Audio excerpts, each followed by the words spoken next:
Là, tout à l'heure, on a rempli la table chauffeur, mais on n'a pas rempli la table utilisateur. On va le faire ensemble. Si vous avez déjà installé MySQL, on peut faire ça ensemble. Comme ça, vous savez, est-ce que vous avez commencé un petit peu à manipuler, à maîtriser un petit peu les requêtes SQL. La première des choses, comme on a dit, pour remplir une table, c'est quoi? C'est l'insertion. Du coup, on va faire insert into. On a dit quoi d'autre? Le nom de la table. Ici, c'est utilisateur. Ça se peut que vous la tapez ou vous trouvez, une fois que vous avez commencé à la taper, vous allez trouver déjà il suffit juste de sélectionner le nom de la table. Et là, on a dit qu'est-ce qu'on va mentionner? C'est les champs de la table. Si vous ne le connaissez pas, il suffit juste de dérouler ici la partie colonne. On a dit le ID, on ne va pas le saisir. Pourquoi? On a dit pourquoi c'est un auto-incrément. Il incrémente tout seul. Du coup, on ne va pas le mentionner au niveau de le remplissage de notre base de données. Du coup, on va mentionner le nom, virgule, prénom, d'accord, virgule, le trajet. Il nous aide, il mentionne les champs. Et là, on a l'email. Notez bien qu'on a mentionné pour l'email comme quoi il est unique. Du coup, on ne doit pas remplir avec les mêmes identifiants. Là, qu'est-ce qu'on mentionne? Là, maintenant, on va mentionner les valeurs pour ces champs. Du coup, on va mentionner values. Et là, on va commencer. On va ouvrir les parenthèses. On va faire pour le nom. On va faire, par exemple, le champ, il s'appelle Smith, par exemple. Et comme ce sont des chaînes de caractères, on le met entre ces apostrophes. Là, on fait pour le prénom, n'importe quel prénom. Par exemple, Pascal. D'accord? On a mis pour le trajet qui fait, par exemple, Paris 9e vers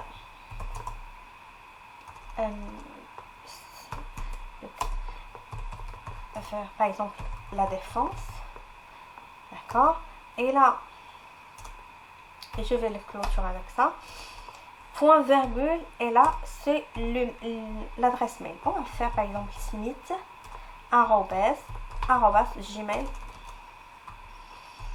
gmail.com. On va faire point virgule, et là on ferme parenthèse, on fait point virgule, d'accord. On va vérifier, sauf si on a fait une erreur de saisie, mais on va voir si tout est OK. C'est bon. Il a bien inséré ça au niveau de la base de données. Vous voyez, lorsqu'il n'y a pas de message en rouge, c'est-à-dire, c'est bon, la base de données est remplie. Pour voir ça, qu'est-ce qu'on fait? C'est la fameuse requête que vous allez l'utiliser souvent, c'est le select étoile. Pour étoile, c'est tous les colonnes, tous les champs, from, utilisateur. On va faire le point virgule. Et là, on va voir. C'est bon. Il y a ça, je l'utilise, et ça, je l'ai mis. Et ça, ce qu'on a fait ensemble, Smith, Pascal, Paris 9e vers la défense. Et voilà, ça, sa boîte mail. Du coup, on sait qu'il y a un utilisateur qui s'appelle Smith. Son prénom, c'est Pascal. Il fait le trajet entre Paris 9e vers la défense. Et voilà sa boîte mail. Et là, du coup, par exemple, là, maintenant, j'ai pas besoin d'avoir tous ces colonnes. Je veux afficher que les noms ou juste les trajets. Qu'est-ce que je vais faire? Je vais faire le select et le nom du colon que je veux. Par exemple, je veux que le nom. Je vais faire nom, from, la même chose ici, from utilisateur. D'accord? C'est la même chose ici, juste au lieu de l'étoile, on mentionne le champ où on veut. Là, vous voyez le résultat, la première, et là, on va exécuter celle-là. Du coup, voilà, on n'a que les prénoms. Maintenant, on veut le nom, on veut par exemple que les trajets et les adresses mail. On va faire quoi? Select trajet. Le trajet email from utilisateur. Et là, on va exécuter. Elle est censée de me donner que le trajet et l'email. On ne veut pas les noms et le prénom. Du coup, c'est ça. Est-ce que vous avez compris la différence entre select étoile? Select étoile, ça, c'est tous les colonnes. Toutes les colonnes. Et là, lorsqu'on fait, on veut que la colonne du prénom et pas les autres, du nom et pas les autres. C'est ça. Maintenant ici, c'est le trajet et les mails sans avoir les autres colonnes. Et c'est comme ça. Du coup, ça se permet de filtrer vos données. Supposons que vous avez 100 clients, vous n'avez pas besoin de son nom et prénom, vous voulez juste avoir les trajets qui fonctionnent très bien. Et du coup, vous pouvez faire ces requêtes de select avec les noms de colonnes.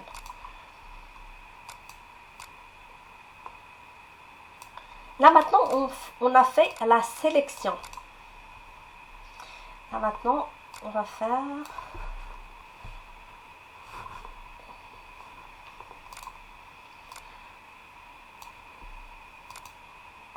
Là, on a deux utilisateurs.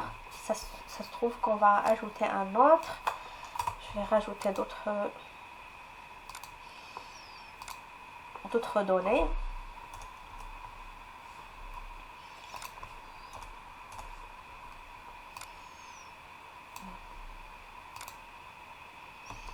C'est bon.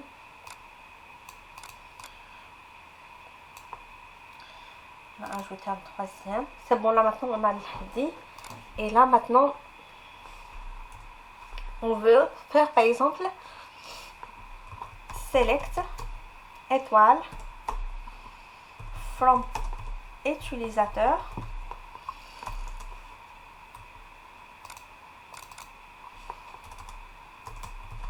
where ID égale 1.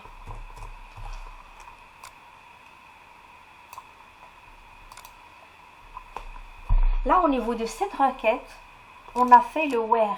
Le where, c'est pour donner le filtre plus précisément. Je veux, par exemple, qu'il m'affiche les utilisateurs qui ont un identifiant qui est égal à 1. D'accord?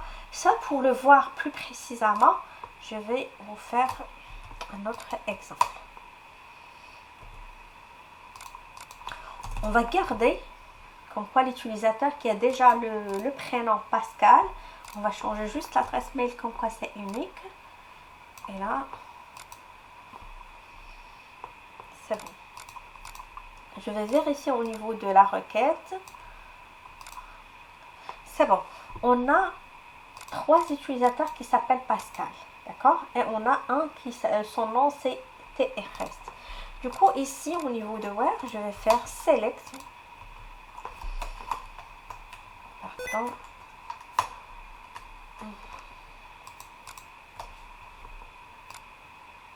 J'ai un problème au niveau de mon clavier. Je vais faire un CTRL Z. D'accord? Et là, au lieu de faire un where ID égale à 1, je veux faire where la condition. Le where, c'est la condition. Moi, je veux que where prénom like, c'est comme c'est un chaîne de caractères, on va pas faire égal, on va faire like. On va vérifier, on va mentionner Pascal. On va voir et on va faire le point virgule. C'est bon, ça fonctionnait. Du coup, vous allez me dire quand est-ce que je vais utiliser le where. Where, c'est pour la condition. On fait le where, c'est pour faire une condition. Where égale à une condition. Je veux que les utilisateurs qui ont un identifiant égal à 1. Je veux que les utilisateurs qui ont le prénom Pascal. Je veux que les étudiants qui ont la note plus que 12, par exemple. C'est ça. Et là, on fait l'égal. On note égal ici.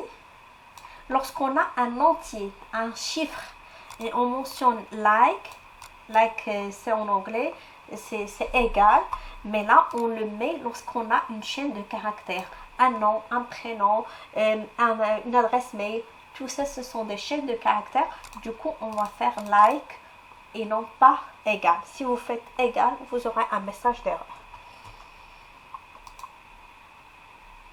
Du coup là maintenant on va mentionner, là maintenant on a fait la sélection, on va mentionner par la modification au niveau des tables.